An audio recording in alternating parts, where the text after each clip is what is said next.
skis, Bill Wheeler here, Wheelhouse Garage, and welcome to the premiere of season 2 of A Bike and a Beer. Thank you so much for following along every week between season 1 and now. We had some fun doing vintage trials and racing old Triumphs in the desert, but it's time to get back to learning about these old bikes with some really good beer in our hand. And that's what we're doing today. I got a banger of a bike for you. Let's rock and roll. All right, my friends, this is a 1967 BSA Hornet. It is a factory desert sled from Birmingham Small Arms. And if you know me, you know I love desert sleds, so I love this bike. Now, it's called a Hornet, and I was able to find a beer with a striped insect on it. Now, this is technically a bee, and of course a bee and a hornet are not the same thing, but it's pretty darn close, and they call it a beastly porter, and we know this is a beastly bike. So, this is from Hopworks Urban Brewery in Portland, Oregon. It's a honey porter, which I thought was interesting. Let's crack it open, see what it tastes like. I have no idea what it's gonna taste like. Ooh, that's yummy. Okay, so it's like, it's caramely. Definitely tastes like a porter, but it's like caramely. Faint honey. I was kind of expecting a little more honey. Not that it's a bad thing, but, well, I'll keep drinking it. And maybe I'll find some more honey. Okay, so 67 Hornet. Now, this is based around BSA's A65 motor. So 650 parallel twin. Now, this is set up like the Lightnings were. The Lightnings were the street bikes with dual carbs, whereas the Thunderbolt would have had a single carb. Kind of interesting because on the Triumph end, the competitor for this bike would have been the TR6C, and those had single carbs for off-road racing. But BSA wanted to grab a little more horsepower to these motors, so they left dual carbs on here.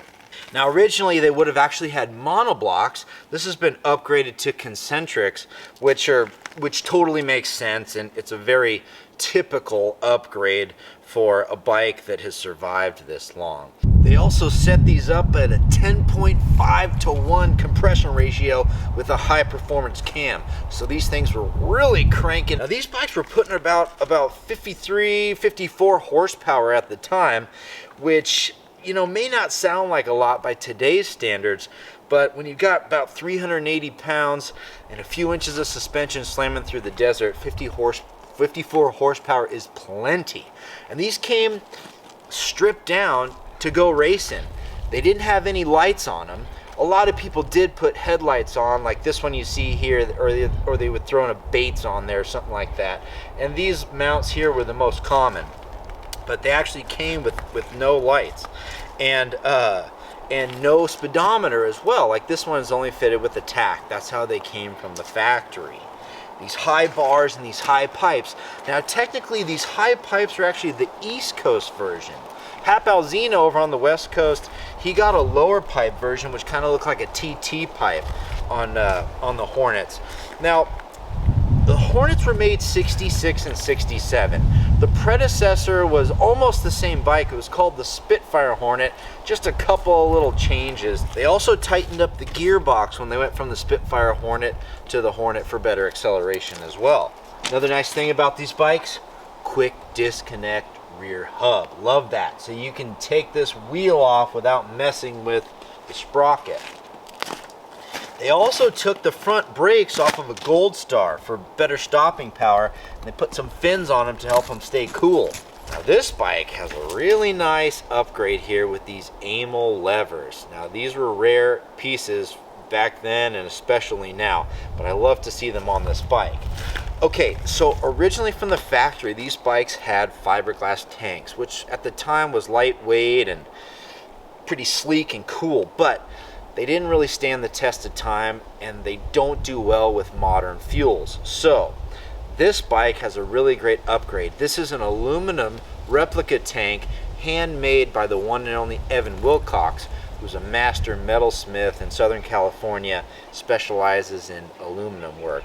So this is a tank from him, and I love that it's on this bike because it's It's just great for a bike that's actually going to be ridden. So these have duplex style frames as opposed to like the Triumph of the day, which would have had a single down tube, which some people liked and some people didn't. A lot of people thought these frames were better, but like Steve McQueen reviewed all the desert sleds of the day, and he wasn't a huge fan of the handling of this bike and the kind of the geometry. He did love the motor though. Now, if you're familiar with this show, you know it's worth watching because sometimes the bikes are for sale. And this one is going to be for sale, but I'm super excited to announce that I am sending this bike to Japan to my good buddy Larry at New York City Motorcycles, and this is going to be sold in the Japanese market. Man, this bike is great. I think it's time to fire it up. What do you think? Let's do it. All right, key on. Set this beer down. Gas on. Give it a tickle on each side. Hopefully we got enough fuel in here. I did, yeah, we did. I had so much fun riding it, probably almost ran out. Okay, now this bike actually still has a choke hooked up, which you could probably get away without it, but it does like a little bit of choke on the start. So I'm gonna put probably about half choke, and let's see.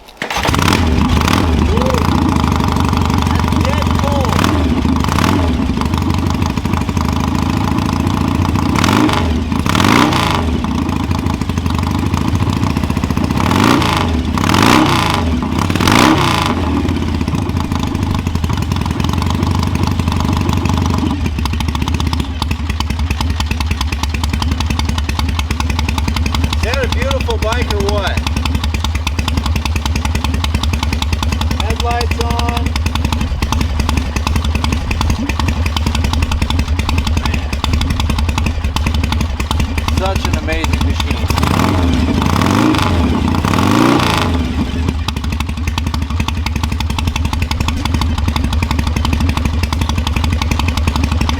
All right, folks. What a great way to start season 2 of A Bike and a Beer. I really appreciate you joining me today.